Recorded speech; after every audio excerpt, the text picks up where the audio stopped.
तो अब हम करेंगे यहाँ पर प्रश्नावली 1.2। इसमें लिखा हुआ है 10th क्लास मैथ्स का है ये प्रश्नावली 1.2। निम्नलिखित संख्याओं को अभाज्य गुणनखंडों के रूप में के गुणनफल के रूप में व्यक्त कीजिए। सबसे पहले आपको बता देता हूँ कि अभाज्य क्या होता है। अभाज्य का अर्थ सीधा निकलता है हमारा ये वाला अभाज्य। अभाज्य अभाज्य का मतलब होता है वे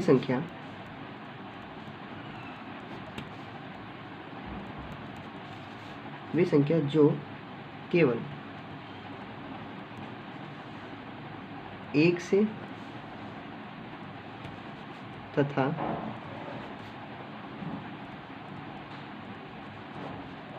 अपने आप से विभाजित हो।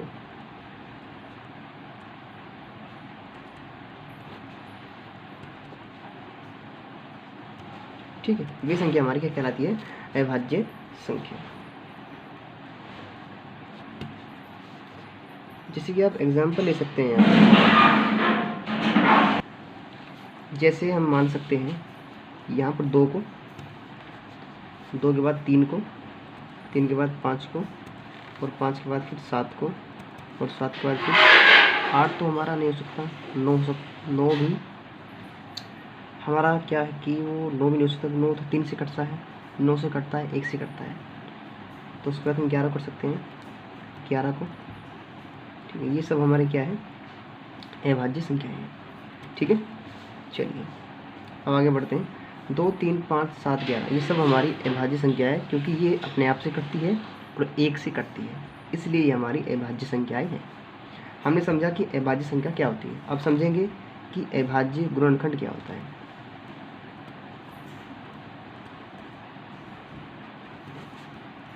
गुणनखंड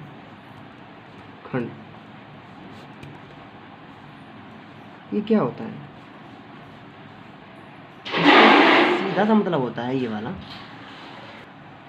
तो मैं आपको बता रहा था ऐसे 2, 3, 5, 7, 11 ये मेरी अभाज्य संख्याएं हैं। अब मैं आपको बताऊंगा कि अभाज्य गुणनखंड क्या होता है। किसी संख्या को उन संख्याओं में तोड़ना जो केवल 1 से तथा अपने आप से विभाजित होती है। जैसे कि मान लीजिए मैं एक उदाहरण लेता हूँ 27 को। 27 जो है एक अभाज्य संख्या है। संख्या ये नहीं 27 केवल एक संख्या है, अभाज्य नहीं है। मैं आपको कह सकता हूँ कि 27 का एलसीएम निकालो। 27 का एलसीएम निकाला, 3 नम 27, 3 तिया 9, 3 एकम 3। 27 को मैंने लिखा इस रूप में, 27 को लिखा मैंने इस रूप में 3 मल्टीप्लाई 3 मल्टीप्लाई 3 मल्टीप्लाई 27 का अभाज्य गुणनफल का रूप। यानी मैंने आपको कुल ये बताया कि कोई भी संख्या हो, आपको उसे अभाज्य गुणनखंडों के गुणनफल के रूप में व्यक्त करना है। ठीक है, जैसे कि मान लीजिए 6 को हम कर सकते हैं 2 तिया 6। 2 हमारा अभाज्य संख्या है, 3 भी हमारा अभाज्य संख्या है। किसी भी संख्या को हम अभाज्य गुणनखंड के गुणनफल के रूप में व्यक्त कर सकते हैं। ठीक है, अब क्वेश्चन करते हैं। क्वेश्चन पहला है हमारा ये वाला, 140 का निकालना है हमें अभाज्य गुणनखंड के गुणनफल के रूप में व्यक्त कीजिए। करते हैं 140 को, और आप जानते हैं कि अभाज्य संख्या क्या होती है। ठीक है, चले अब करते हैं 140 को। 140 को करते हैं पहले। ठीक है, ये मेरा पहला क्वेश्चन है, इसको हम सोल्व करते हैं 140 को। ठीक है, 140 को हम करते हैं पहले, तो हम क्या करेंगे, इसका लेंगे हम एलसीएम ही कहीं 140 का। 2 से 14 जीरो ऐसे आएगी, 2 तिया 6, 1 ऐसे चला गया 5, 2 पंजे 10। ठीक है, इसे हम काट सकते हैं 5 से, 5 7 35, 7 एकम 7। ठीक है, तो 140 को हम लिख सकते हैं इस रूप में 2 मल्टीप्लाई 2 मल्टीप्लाई मल्टीप्लाई 5 मल्टीप्लाई 7, अर्थात इस रूप में 2 की पावर 2 हो जाएगी, 2 की पावर 2 हो जाएगी, क्योंकि 2 की पावर यहाँ 2 है, एक यारी एक यारी। मल्टीप्लाई 5 मल्टीप्लाई 7, ठीक है। तो ये हो गया हमारा अभाज्य संख्याओं का गुणनखंड के गुणनफल का रूप, ठीक है। तो हम लिख सकते 27 140 को लिख सकते हैं हम इस रूप में। देखिए 2 हमारी एक अभाज्य संख्या है, 5 भी एक अभाज्य संख्या है और 7 भी एक अभाज्य संख्या है। तो ये रहा हमारा आंसर। आपको ऐसे करना है क्वेश्चन, ठीक है।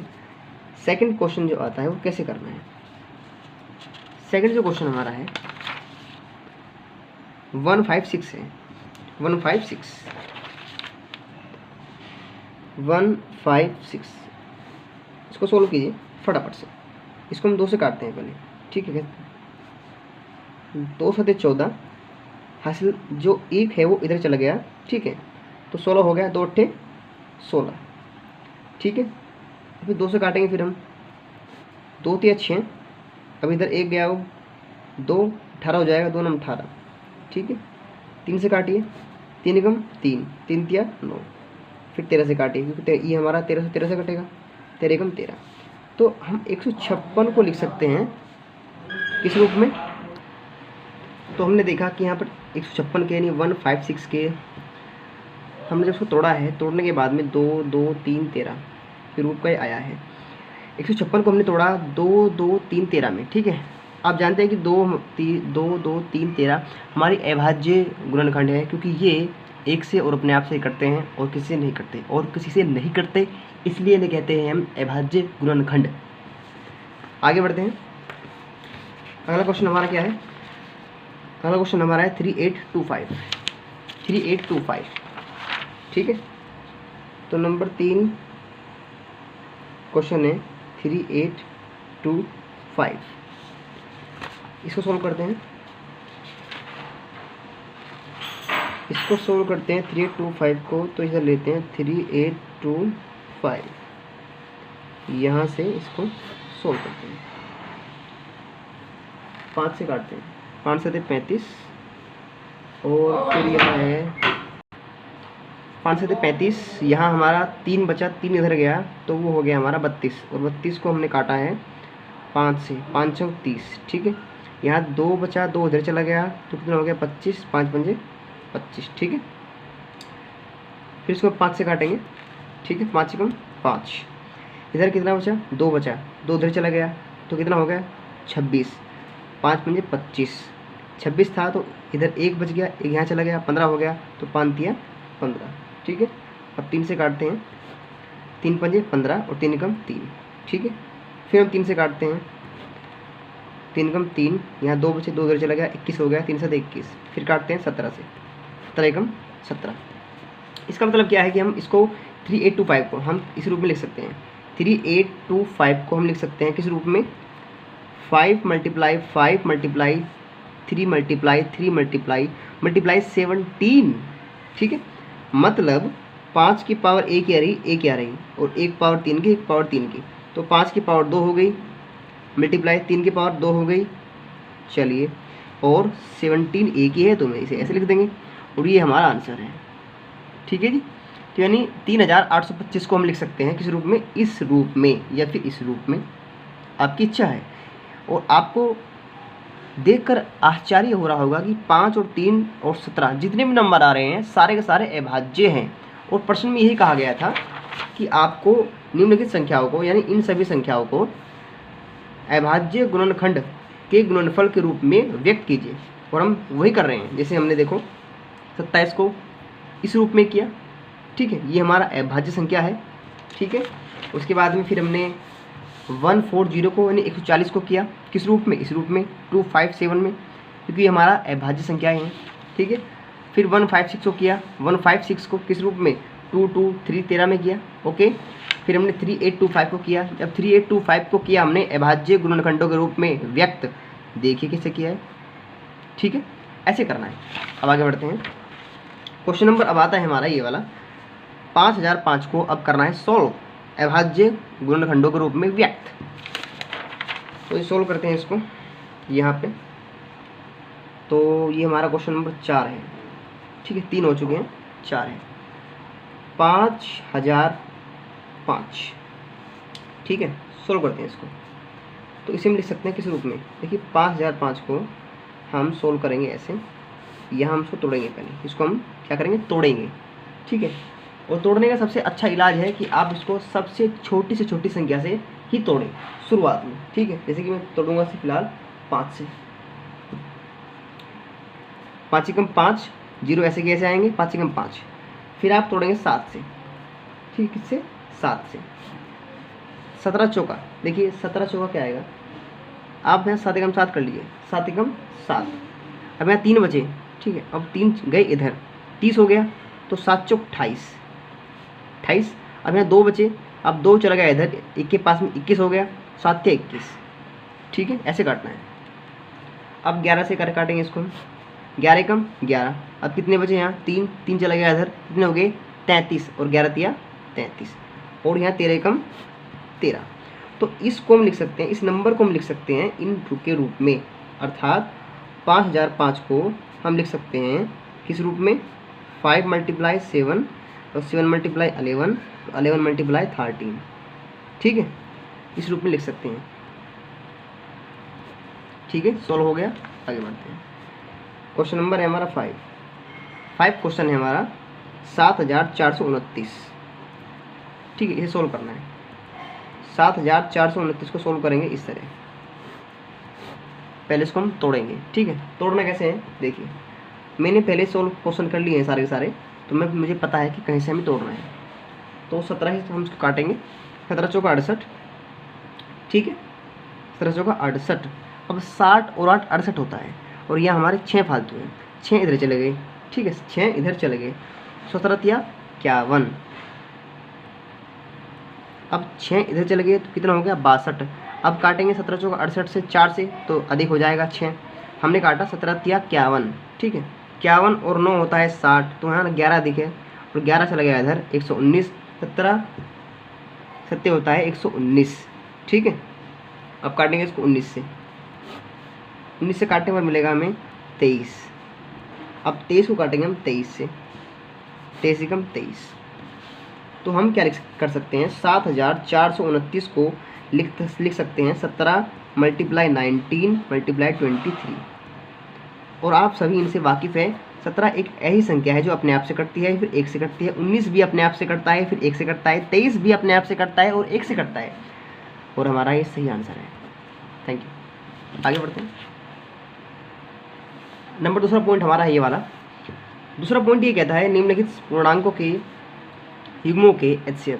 पूर्णांकों का मतलब होता है पूर्णांक, यानी आपको उसमें जो दिया गया है 26 दिया गया है, ठीक है, 26.5 नहीं दिया गया है, ना ही आपको 25.5 दिया गया है, 25.5 नहीं दिया गया है, 26.5 नहीं दिया गया है, ठीक है। पॉइंट में संख्या नहीं दी गई है, आपको दिया गया है पूरा 26, 91 यानी 91 दिया गया है आपको। इसने कहा है निम्नलिखित, यानी जो आपको नीचे संख्याएं दी गई है ये वाली पूर्णांकों का अर्थ है कि पूरा अंक की युग्मों के HCF हाईएस्ट कॉमन फैक्टर, यानी जो हर जगह है, ठीक है, HCF। और LCM लेटेस्ट कॉमन मल्टीप्लाई, यानी जो बचा कुचा है, ठीक है, ज्ञात कीजिए तथा इसकी जांच कीजिए कि दो संख्याओं का गुणनफल बराबर है HCF गुना LCM के, ठीक है। ऐसे में देखना है। चलिए क्वेश्चन सोल्व करते हैं। तो हमें क्वेश्चन सोल्व करने के बाद में चलेगा पता कि क्या है, ठीक है। HCF और LCM से आप ज्ञात हो चुके हैं 1.1 प्रश्नावली में। अब तो केवल हमें क्वेश्चन सोल्व करना है फटाफट से, ठीक है। देखिए कैसे करना है। ऐसे क्वेश्चन सोल्व करना बहुत आसान है, बहुत आसान। क्वेश्चन फर्स्ट है 26 और 91।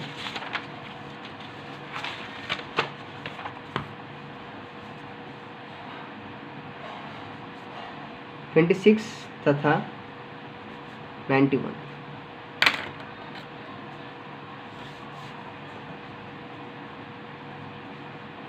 सॉल्व करते हैं इसको, ठीक है। बहुत आसान है, बहुत आसान है, ठीक है। देखिए 26 का, और पहले आप निकाल 26 का, पहले आप इसको तोड़ लीजिए, ठीक है। 2 से 2 एकम 2, 2 तिया 6, फिर 13 से 13 एकम 13, ठीक है। अब तोड़ लीजिए आप तोड़िए आप 91 को, यानी 91 को, ठीक है। इसे कैसे करेंगे, 7 से 7 एकम 7, 7 या 21, ठीक है, और 13 एकम 13, ठीक है। अब लिखो आप यहाँ 26, 26 को हम लिख सकते हैं किस रूप में, 2 मल्टीप्लाई 13 में, ठीक है। और हम लिख सकते हैं 91 को 7 मल्टीप्लाई 13 में, ठीक है। अब निकालना है हमें LCM और HCF। तो मेरे दोस्तों हमें LCM निकालने के लिए सबसे पहले क्या करना होगा, जो चीज़ दोनों में है पहले उनमें से एक लो। जैसे कि यहाँ 13 है और 13 यहाँ दोनों में है, तो आप इनमें से एक लीजिए, ठीक है। अब जो बचा हुआ है, जैसे कि यहाँ पर हमारा बचा हुआ है 2 और 7, 2 और 7 बचा हुआ है, तो आप इसको भी यहाँ लिख लीजिए। तो कितना हो गया, 13 दूनी 26, और 26 7 कितना होता है, देखिए जरा, 742 का 2, 742 का 2 हासिल लगे 4, और 7 दूनी 14 और 4 18, यानी 182, ठीक है, 182 हो गया, दैट्स इट। अब निकालना है HCF। और HCF में क्या होता है मेरे दोस्तों, HCF में होता ये है, जो चीज़ मिल रही है केवल उसे ही लेना है, जो चीज़ मिल रही है केवल उसे ही लेना है। जैसे कि 13 यहाँ पर भी है और यहाँ पर भी है, तो उनमें से एक लेना है, तो बस ये हो गया हमारा HCF, ठीक है। जैसे कि 5 दोस्त है, जैसे कि 5 दोस्त है और 5 दोस्तों के पास में एक एक पेन है नटराज का, पेंसिल, सॉरी पेन कह रहा हूँ मैं, एक पेंसिल है नटराज की 3-3 रुपये वाली, पाँचों के पास है, ठीक है। तो पेंसिल का जो HCF होगा पाँचों के पास में, जैसे कि राजू का, मोहन का, सागर का, विकास का, मोनू का, पेंसिल उनका एक HCF है, सारों में से एक HCF है पेंसिल, ठीक है, जो हर किसी के पास है, ठीक है। इन्होंने ये कहा था कि दो संख्याओं का गुणनफल बराबर है HCF और LCM के, ठीक है। इसकी जांच कीजिए कि दो संख्याओं का गुणनफल बराबर है HCF और LCM के। अगर हमने ये सही सोल्व किया है, अगर हमने ये क्वेश्चन सही सोल्व किया है, ठीक है, तो हमें क्या होगा, हमें इसे जांच करनी होगी। और जांच करने के लिए जांच कीजिए, ठीक है, वो जांच कर लेते हैं, क्या दिक्कत आ रही है, जांच करने में कौन सी प्रॉब्लम आ रही है, ठीक है। पहली संख्या मान लेते हैं 26 है, A बराबर 26 ले लेते हैं और B बराबर ले लेते हैं 91, ठीक है। दो संख्याओं का गुणनफल बराबर होता है HCF गुना LCM के। अगर हमारी लेफ्ट हैंड साइड और राइट हैंड साइड बराबर आई राइट हैंड साइड के, तो जो हमने यहाँ पर ये सोल्व किया है ये हमारा सही है, ठीक है। इसके लिए A 26 है, B हमारा 91 है, HCF हमारा 13 है और LCM हमारा 182 है। इसकी मल्टीप्लाई कीजिए, इसकी मल्टीप्लाई कीजिए। जब हमने इसकी और इसकी मल्टीप्लाई की तो क्या आने वाला है, तो हमें मिलेगा यहाँ पर 2531, ठीक है, और 2531। तो हमारी लेफ्ट हैंड साइड और राइट हैंड साइड बराबर आई है, इसलिए हमारा ये सही है, ठीक है जी, ओके। आगे बढ़ते हैं। क्वेश्चन नंबर सेकंड क्या है, क्वेश्चन सेकंड हमारा ये वाला है, 510 एंड 92, ये हमारा क्वेश्चन है, इसको सोल्व करते हैं, ठीक है। सोल्व करने के लिए सबसे पहले क्या करेंगे, इनको तोड़ना होगा। 510 को हम तोड़ेंगे पहले, ठीक है, इसे हम तोड़ेंगे इसको 2 के रूप में। पहले हम तोड़ेंगे इसको 2 के रूप में, कैसे, 2 दूनी 4, एक इधर चला गया, 11 हो गया, 2 पंजे 10, 2 पंजे 10। फिर आप इसे 3 से कर सकते हैं, 3 अट्ठे 24, यहाँ 24 है ना, एक बच गया, इधर चला गया, 15 हो गया, 3 पंजे 15, ठीक है। फिर इसे 5 से कर सकते हैं, 5 एकम 5, 5 सत्ते 35, फिर कर सकते हैं 17 से, 17 एकम 17, ओके। अब तोड़ेंगे 92 को, तोड़ना कैसे है, 2 से, 2 चौक 8, 2 चौक 8, 2 चौक 8, इधर गया 12 हो गया, 2 छिक 12, फिर 2 से कीजिए, 2 दूनी 4, 2 तिया 6, फिर 23 से कीजिए, 23 कम 23, ठीक है। देखिए क्या करते हैं, अब करना क्या है, अब करना ये है कि हम जानते हैं इसको 510 को लिख सकते हैं किस रूप में, 2 मल्टीप्लाई 3 मल्टीप्लाई 5 मल्टीप्लाई, ठीक है, मल्टीप्लाई 70 के रूप में। और हम लिख सकते हैं 92 को लिख सकते हैं किस रूप में, 2 गुना 2 गुना 23, ठीक है। तो यहाँ हम निकालेंगे HCF। पहले निकालेंगे हम यहाँ पर LCM। आपकी मर्जी है, पहले LCM निकाले HCF निकाले, कोई प्रॉब्लम नहीं है। पहले निकालते हैं LCM, ठीक है। LCM क्या होता है, जो चीज़ दोनों में है उनमें से एक, जैसे कि यहाँ 2 है हमारा, तो 2 में से आप 1 नोट करिए। यहाँ फिर 3 यहाँ है क्या, नहीं है। 5 17 कुछ नहीं है, जो बच गया वो सारा यहाँ लिख लीजिए। 3 गुना 5 गुना 17 गुना 2 और गुना 23 लिख लिया हमने यहाँ पर। इसकी मल्टीप्लाई कर दीजिए और इसकी मल्टीप्लाई कर कर हमें क्या मिलने वाला है, हमने देखा कि हमें क्या मिलने वाला है LCM के अंदर, ठीक है। तो क्या मिलने वाला है, तो इसकी मल्टीप्लाई कीजिए, हमें मिलेगा 23 4 60। और HCF निकालिए, HCF निकालते हैं। HCF क्या होता है, जो दोनों में है उनमें से एक, बस HCF का ही मामला है, जो दोनों में है उनमें से एक लेना है, ठीक है। लिख लिया हमने, चलिए आगे बढ़ते हैं। अब क्या करना है, HCF और LCM निकाल लिया है, अब जांच करनी है। जांच कीजिए, और जांच करने के लिए ज़रूरी है सबसे कि यहाँ A बराबर मानेंगे हम कितना, 510, और B बराबर मानेंगे यहाँ पर हम 92।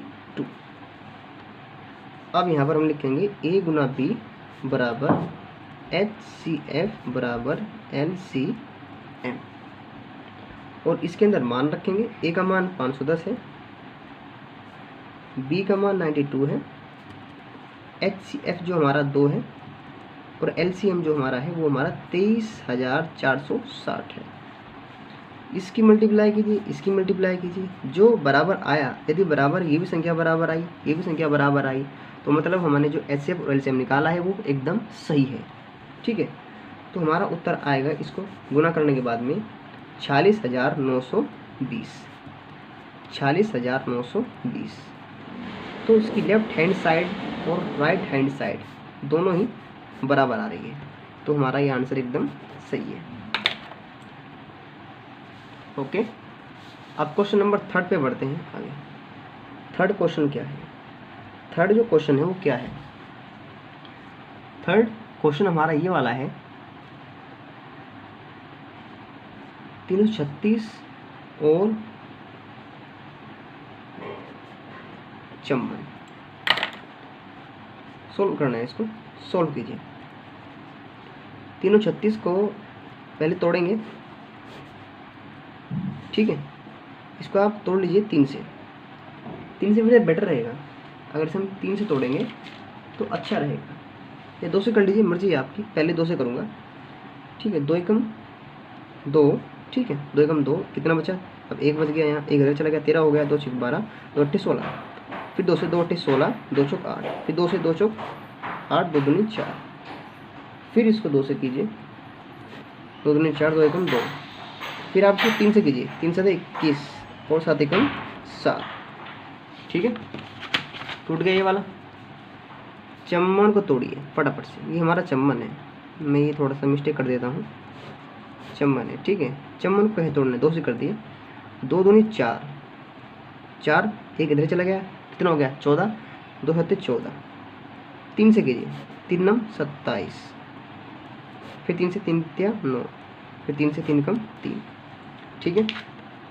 तो हमने देखा यहाँ पर कि 336 को हम लिख सकते हैं 2 गुना 2 गुना 2 गुना 2 और गुना 3 गुना 7 के रूप में। वहीं हम चम्मन को लिख सकते हैं 2 गुना 3 गुना 3 गुना 3 के रूप में, ठीक है। इस तरह हम कह सकते हैं कि जिसका HCF निकाले, हम HCF निकाले तो HCF कितना होगा, HCF कितना होगा, जो यहाँ है यहाँ भी है क्या, हाँ 2 मिल रहा है, तो 2 में से 1 लेंगे, इन दोनों में से 1 लेंगे, ले लिया हमने, ठीक है। अभी और देखिए और भी मिल रहा है क्या, हाँ 3 भी है, 3 यहाँ पर भी है, यहाँ पर भी है, तो इनमें से एक ले लीजिए आप, इनमें से एक 3, तो हमारा HCF निकल गया 6।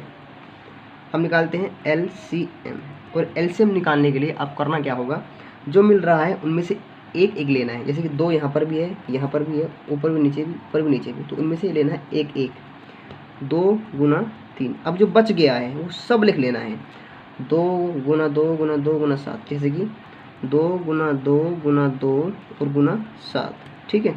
फिर क्या है 3 गुना 3 गुना 3 गुना 3, ठीक है, उसको मैं लिखेंगे साइड में, ठीक है। तो हम याद कर रहे हैं LCM, 2 3 6 दूनी 12 दूनी 24 दूनी 48, ठीक है, 48 लिखेंगे यहाँ पर, 7 थे 21, ठीक है, 21 क्या हो गए 63, 21 क्या हो गए हमारे 63। गुना कर लीजिए फटाफट से, गुना करते हैं, ठीक है। गुना करने पर जो हमारा LCM आता है वो आता है हमारा 3024। कितना आता है 3024, ठीक है। आगे हमारा LCM आ गया और HCF आ गया। अब जांच करो, फटाफट से जांच करते हैं इसकी, जांच में क्या मिलता है देखते हैं, जांच में क्या मिलता है देखते हैं, जांच करो, जांच कीजिए, ठीक है। हम संख्या जानते हैं, संख्या क्या है 336 है, और B हमारी है कितनी, B हमारी है कितनी 54, ठीक है। और हम ये भी जानते हैं कि हमारा LCM क्या है, LCM हमने निकाला है 3024, और HCF निकाला है हमने कितना, HCF निकाला है हमने 6। जांच करने के लिए हमें केवल यही चाहिए, ठीक है, ओनली, और कुछ नहीं चाहिए। उसके लिए A गुना B और HCF गुना LCM। अब इसके अंदर मान पुट कीजिए और जांच हो जाएगी। अगर लेफ्ट हैंड साइड और राइट हैंड साइड बराबर आई तो हमने जो निकाला है HCF और LCM एकदम हमारा राइट है। आगे बढ़ते हैं, तो A का मान 336 है और B का मान 54 है। HCF हमारा है 6 और LCM हमारा है 6, सॉरी HCF 6 है और LCM है हमारा 3024, ठीक है भाई। अब इसकी और इसकी मल्टीप्लाई कीजिए, ठीक, इसकी और इसकी मल्टीप्लाई कीजिए, तो हमें क्या मिलता है देखते हैं, 18,144 मिलेगा, 18,144 मिलेगा। दोनों बराबर आए साइड, तो मतलब क्या है कि हमारा आंसर एकदम राइट है, एकदम सही है, ठीक है। 1.2 प्रश्नावली का तीसरा पॉइंट है ये वाला, अभाज्य गुणनफल या गुणनखंड विधि द्वारा निम्नलिखित पूर्णांकों के HCF तथा LCM ज्ञात करो। पूर्णांक का अर्थ ये होता है कि पूरा अंक आपको दिया गया है, आपको LCM और HCF ज्ञात करना है बस, ठीक है।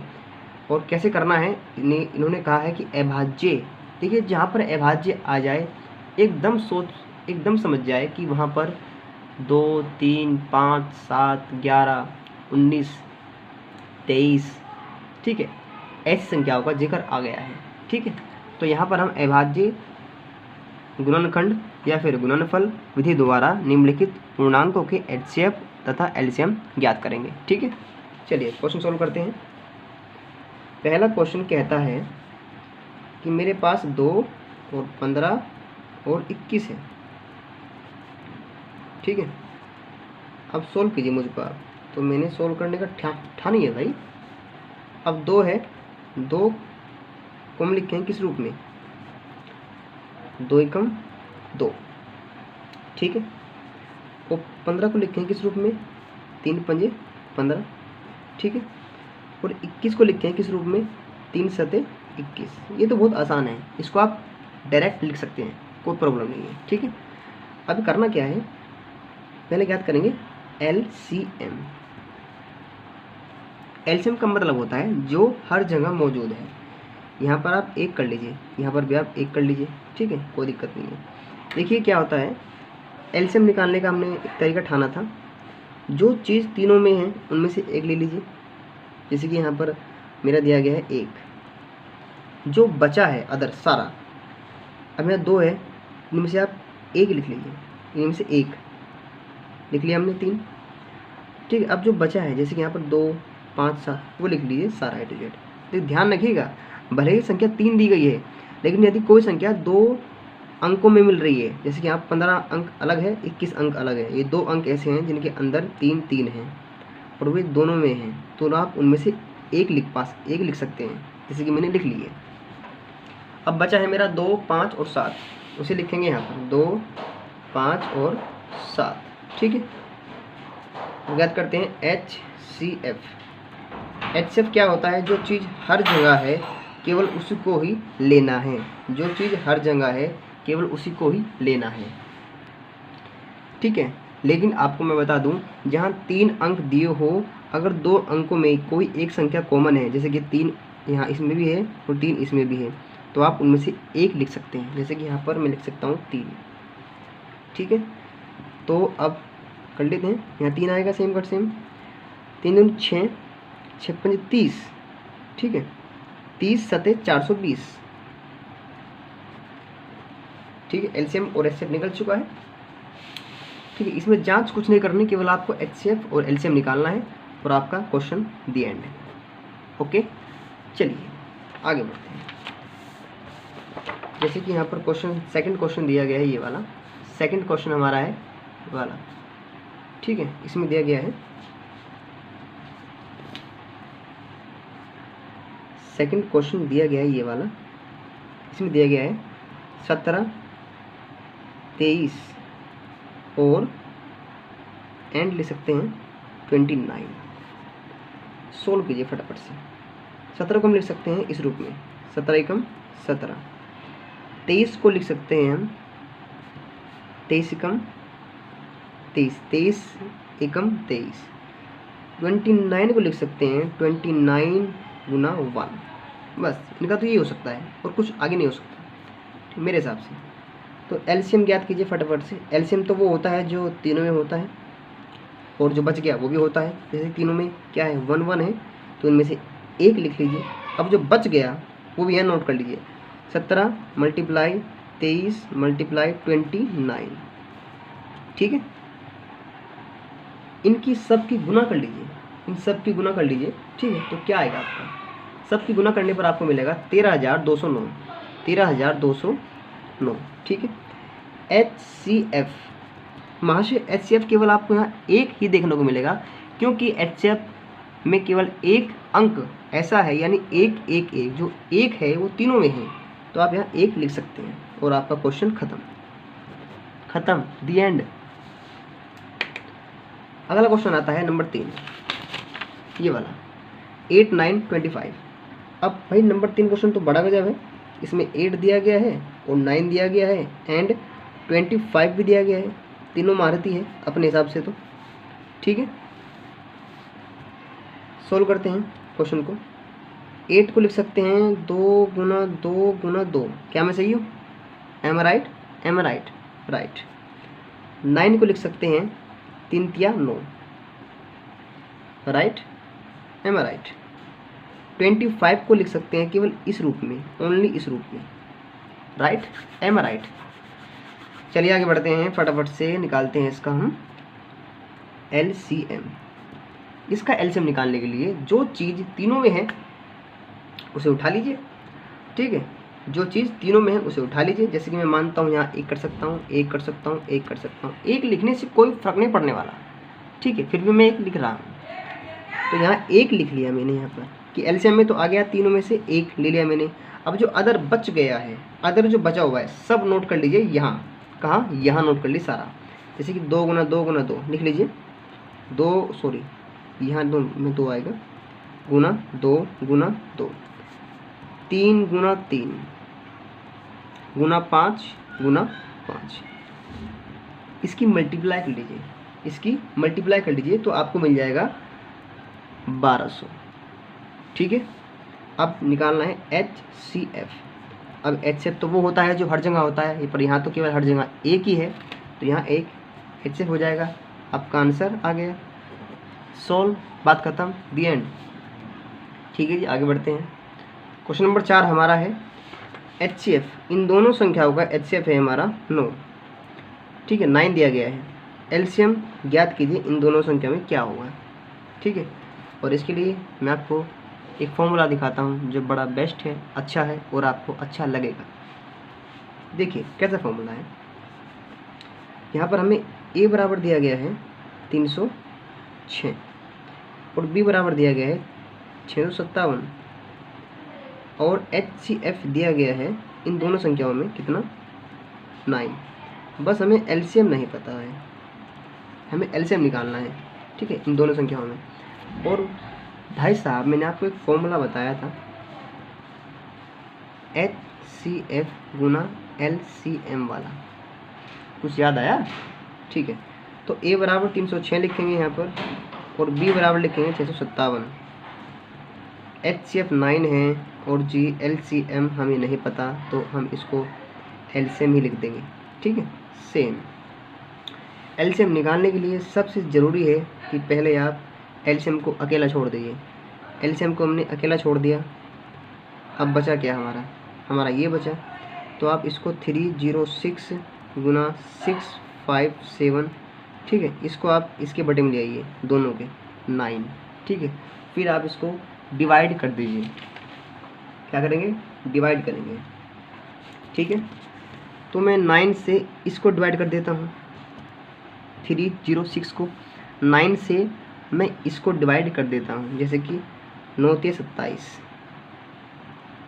27 कितना बचा यहाँ पर? 3 बचा, 3 सॉरी यहाँ 27 कहा ना मैंने, 27 हो गया तो मेरा 3 बचा, 3 चला गया इधर, तो 36 हो गया, 36 9 चौक 36 गुना 657।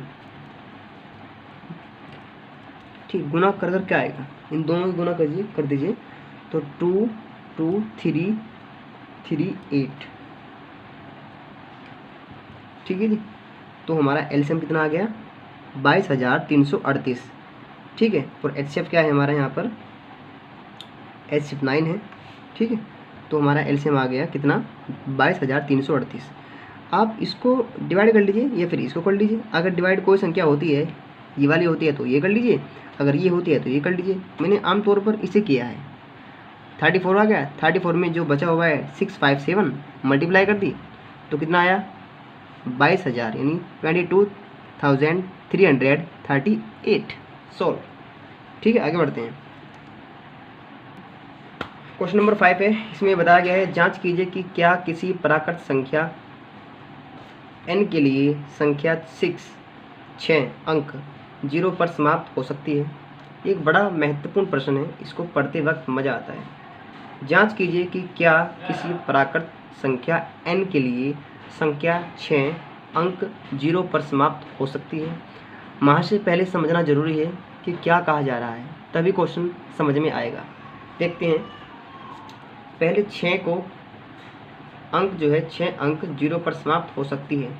देखिए मैंने कहा कि जांच कीजिए कि क्या किसी प्राकृत संख्या n के लिए, पहले आया प्राकृत संख्या, पहले इसे समझते हैं, बहुत सिंपल है। आप जानते भी होंगे कि प्राकृत संख्या जो होती है n बराबर शो करते हैं 1 2 3 4 5 6 7 8 9। ये सारी की सारी हमारी प्राकृत संख्याएं हैं, सारी की सारी प्राकृत संख्याएं है। ठीक है, अब मैं मानता हूं कि 6 के पावर, अगर मैं 6 के ऊपर n रखता हूं तो 6 की पावर 6 के ऊपर n रखने के बाद मैं कह सकता हूं कि 6 की पावर n एक अभाज्य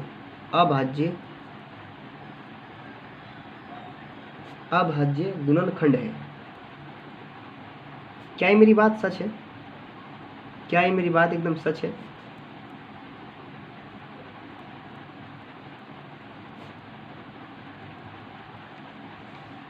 ठीक है, क्या मेरी बात सच है? एकदम सच है, क्योंकि देखिए अगर मैं 6 के ऊपर n की जगह 1 रखता हूँ तो क्या आएगा? 6 आएगा, और 6 को मैं लिख सकता हूँ 2 3 6 के रूप में, और 2 और 3 केवल ऐसी संख्या है जो केवल अपने आप से और 1 से कटती है, तो मैंने तभी कहा अभाज्य गुणनखंड।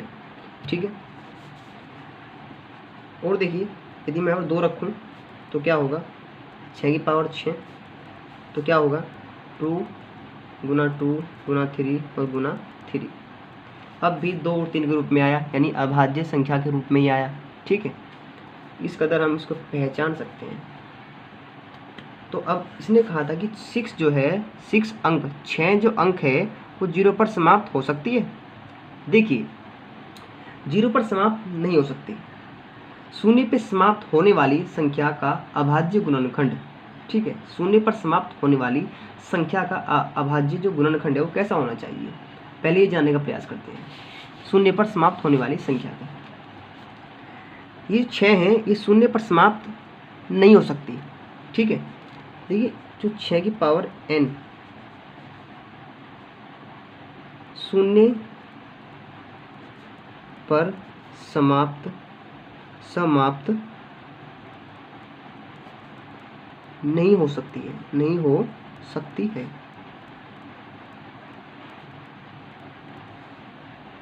क्योंकि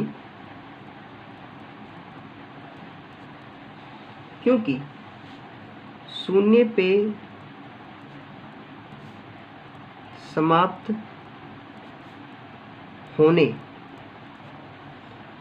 होने वाली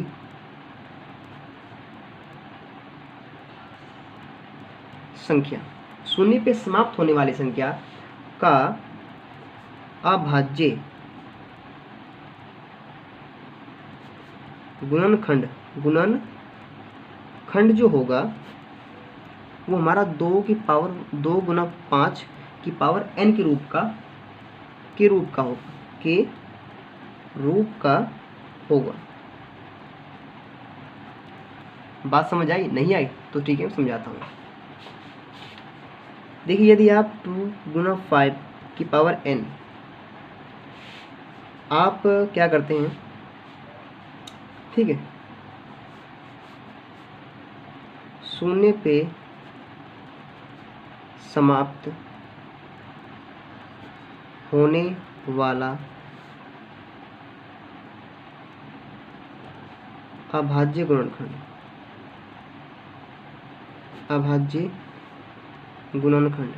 क्वेश्चन बड़ा लंबा नहीं है, बस आपको समझाना चाह रहा हूँ।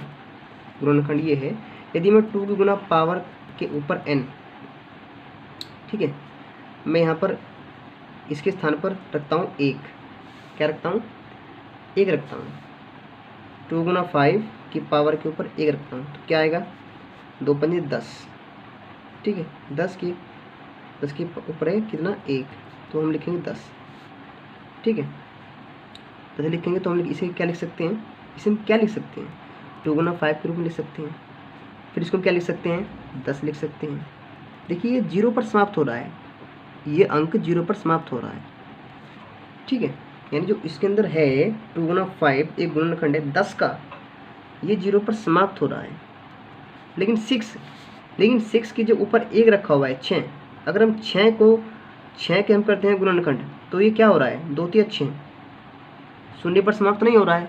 ठीक, लेकिन 2 गुना 5 की पावर 1, 2 पंजे 10 की पावर 1 10 लिख सकते हैं, और 10 को लिख सकते हैं इस रूप में, लेकिन फिर हम इसको लिख सकते हैं इस रूप में। तो ये अंक जो है 0 पर ही समाप्त हो रहा है, और 6 0 पर समाप्त नहीं हो सकता। ठीक है, बात समझ आई? तो बस अतः हम कह सकते हैं कि 6 की पावर जो n है, जिसे हम लिख सकते हैं 2 गुना 3 की पावर n। ठीक है, अतः 6 की पावर n शून्य पर समाप्त नहीं होगी। ठीक है,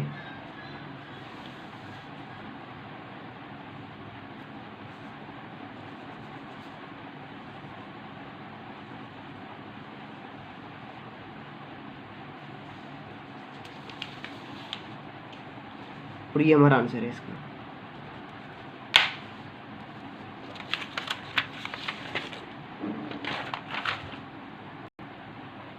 क्वेश्चन नंबर 6 है, इसमें कहा गया है व्याख्या कीजिए कि 7 गुना 11 प्लस 13 और 7 गुना 6 6 गुना 5 गुना 4 गुना 3 गुना 2 गुना 1 और प्लस 5 भाज्य संख्या क्यों है? बड़ा रोचक प्रश्न है, सोल्व करते हैं। ठीक है, चलिए। दिया है 7 गुना 11 गुना 13 और प्लस के 13। अब 13 यहाँ पर भी है और यहाँ पर भी है, तो आप यहाँ से 13 को बाहर निकाल सकते हैं। 7 गुना 11 गुना 1 और प्लस का 1, 11 सत्ते 77 गुना 1 77 प्लस 78। ठीक है, तो 13 गुना कितना आ गया? 78 आ गया। ठीक है, और इसलिए हम लिख सकते हैं इसको, इसलिए हम लिख सकते हैं, इससे पहले आप एक लाइन और बढ़ा सकते हैं ऐसे, 13 गुना 77 प्लस का 1। ठीक है, आप ऐसा कर सकते हैं। ठीक है, तो हम लिखेंगे इसके बारे में, हम लिखेंगे। देखिए, जो भाज्य संख्या होती है, जो भाज्य संख्या होती है वो 1 से भी कटता है, 2 से भी कटता है। ठीक है, जो भाज्य संख्या होती है वो 2 से जरूर कटती है। भाज्य संख्या हमेशा 2 से जरूर कटती है। ठीक है, अब देखिए यहाँ पर क्या होता है, 13 और 78 है। ठीक है, 13 और 78 अगर मैं इनकी मल्टीप्लाई कर दूँ, अगर मैं इनकी मल्टीप्लाई कर देता हूँ तो क्या आएगा? इसकी मल्टीप्लाई करने पर आएगा हमें 1014। ठीक है, अब इस संख्या को मैं 13 से भी काट सकता हूँ, 78 से भी काट सकता हूँ। ठीक है, और भैया 2 से भी काट सकता हूँ। ठीक है, तो अर्थात भाज्य वह संख्या होती है जो 2 से अधिक संख्याओं से विभाजित हो सकती हो, संख्याओं से विभाजित हो सकती है। हो, विभाजित हो कह सकते हैं आप, कोई दिक्कत नहीं, विभाजित हो। देखिए, जो संख्या है 2 से अधिक अंक संख्या से कट रही है, 13 से कट रही है, 78 से कट रही है, 2 से भी कट रही है। ठीक है, बात समझ आई?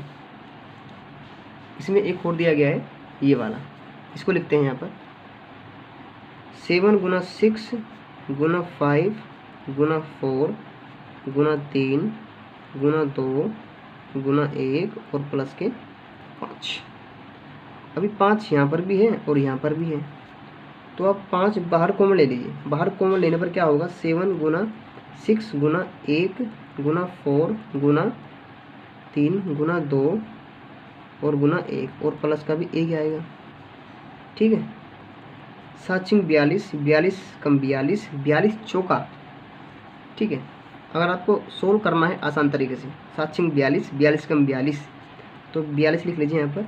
ठीक है, 4 तिया 12 दूनी 24, 24 कम 24, तो यहाँ 24 कर लीजिए और प्लस के 1 कर लीजिए। अब आपको करना क्या है, 24 की मल्टीप्लाई इसके अंदर करनी है। 24 दूनी 48 का 8 का, ऐसे लगे 4, 24 चौका होते हैं मेरे हिसाब से 96, यानी 96। 96 और 4 हो गए हमारे कितने? 100।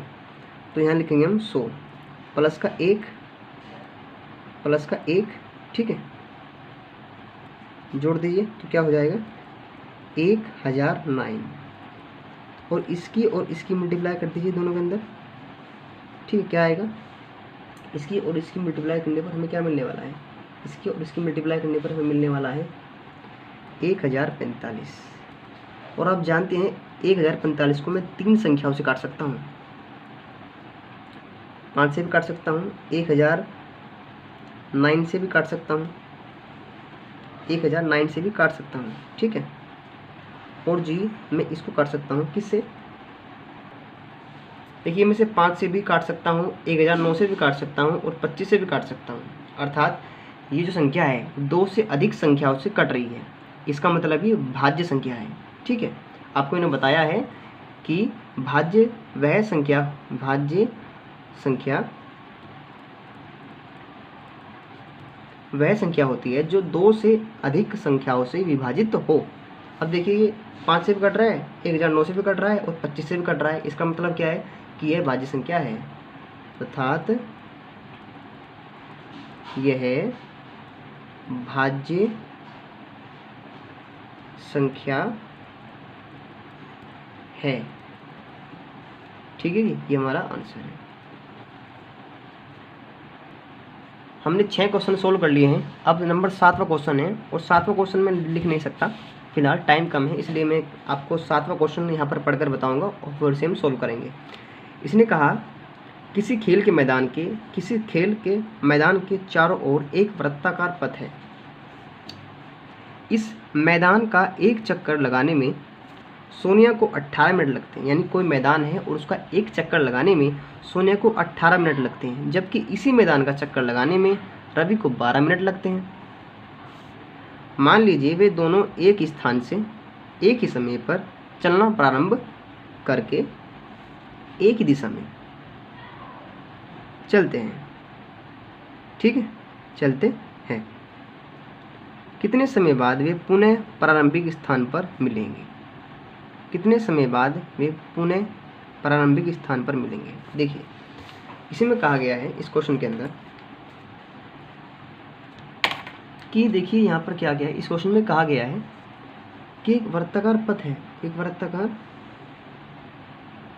पथ है, एक ये पथ है वृत्ताकार। ठीक है, अब क्या है कि जो ये पथ वृत्ताकार दिया गया है कुछ टेढ़ा-मेढ़ा बन गया है, थोड़ा सा मैं समझ। यहाँ पर मान लीजिए यहाँ पर ये ए बिंदु है और यहाँ पर हमारा बी बिंदु है। यहाँ पर सोनिया है। अब सोनिया जो है वो एक चक्कर लगाती है, सोनिया एक चक्कर लगाती है ऐसे, सोनिया पूरा चक्कर लगाती है और यहीं पर पहुंच जाती है। कितने समय बाद? 18 मिनट के बाद। वहीं ये जो हमारा रवि है, रवि क्या करता है? रवि दौड़ता है और रवि इस चक्कर को खत्म करता है, रवि इस चक्कर को खत्म करता है पूरे 12 मिनट में। यानी रवि की स्पीड ज़्यादा है, रवि अधिक स्पीड से दौड़ता है, सोनिया कम स्पीड से दौड़ती है। तो यानी हमें ये निकालना है, रवि इस गोले का चक्कर लगाता है, जो ए है यानी हमारी जो सोनिया है वो एक चक्कर लगाती है, इसका इस गोले का एक चक्कर लगाती है 18 मिनट में। वहीं जो रवि है, रवि इस वृत्ताकार पथ का चक्कर लगाता है 12 मिनट में। यानी रवि की स्पीड ज़्यादा है किससे? सोनिया से। अब प्रश्न में कहा गया है कि कितने समय पश्चात वे दोनों प्रारंभिक स्थान पर मिलेंगे। यानी कितने समय पश्चात ये दोनों प्रारंभिक स्थान पर मिलेंगे।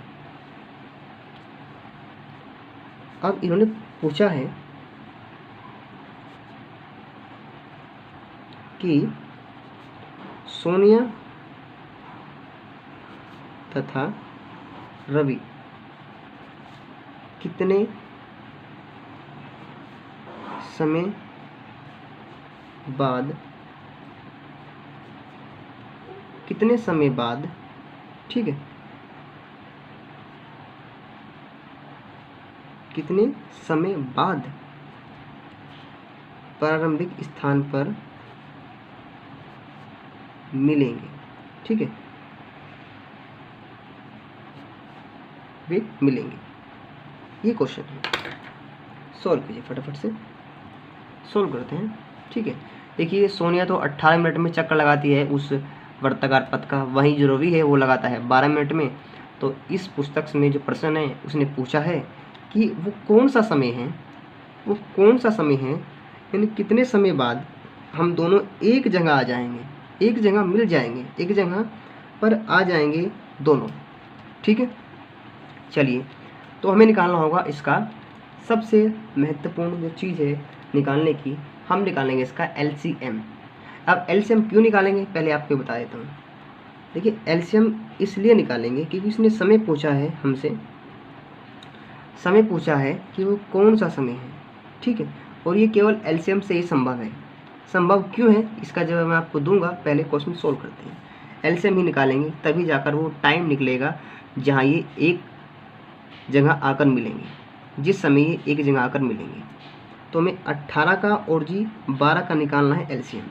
तो 18 को हम लिख सकते हैं 2 तिया 6 तिया 18, और 12 को लिख सकते हैं हम 2 तिया 6 दूनी 12।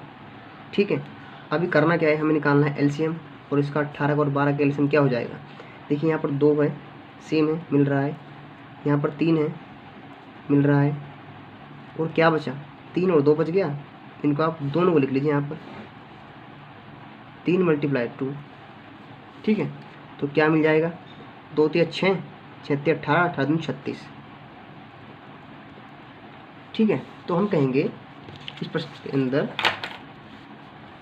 सोनिया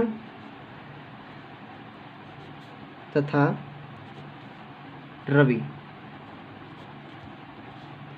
36 मिनट के बाद